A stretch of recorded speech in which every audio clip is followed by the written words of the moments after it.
Good morning, everyone. I'll be reading from Isaiah 42, and it speaks about the mission of God's servant. And I'll be reading from verse 1 to 14. And it says, Behold my servant, whom I uphold, mine elect, in whom my soul delighteth.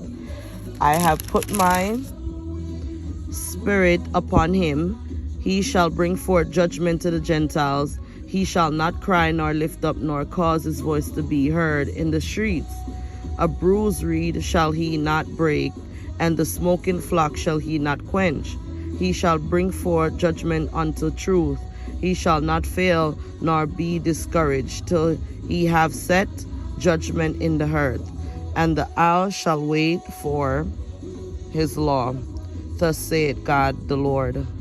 He that created the heavens and stretched them out, he that spreadeth forth the earth, and that which cometh out of it, he that giveth breath unto the people upon it, and the spirit to them that walk therein.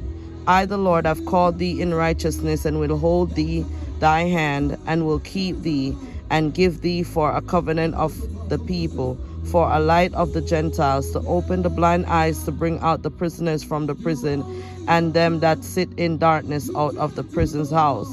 I am the Lord, that is my name, and my glory will I not give to another, neither my praise to graven images.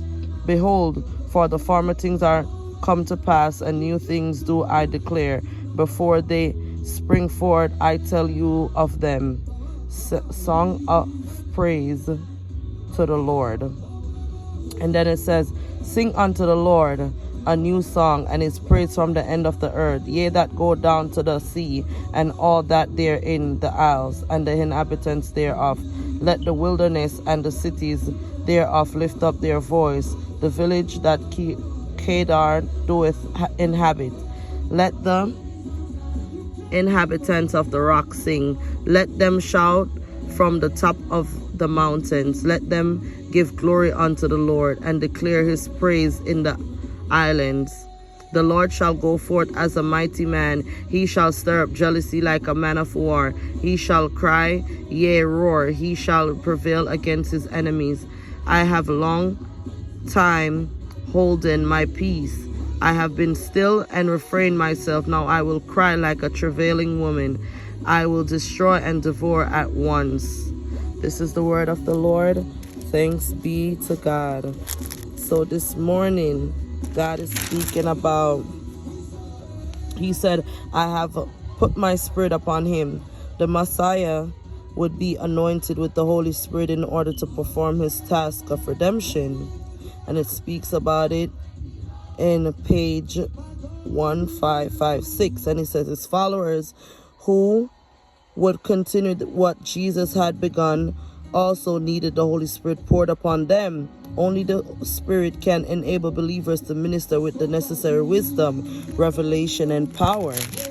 And then it also speaks about the power of the Holy Spirit. The Messiah would bring the standards of holy justice and the principle of divine truth to all the nations. His work was therefore missionary in nature. Today, this some task is the responsibility of those who bear the name of Christ. He baptized his followers in the Holy Spirit so that they may carry out this mission. And he also speaks about the light of the Gentiles.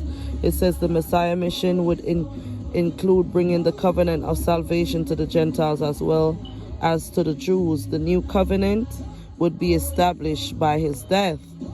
And it speaks about in Jeremiah 31, verse 31, 34, and Hebrew 8, 6 to 13. And then it says to open the blind eyes. And it said by his death and the power of the Holy Spirit, the Messiah would free all believers from the darkness of sin and Gentiles and guilt, and release them from the power of Satan. So this morning, God is saying that the light, he'll be able to bring light to us, give us his salvation and his Holy Spirit. So his Holy Spirit could be a guide to us and a guide for us. So this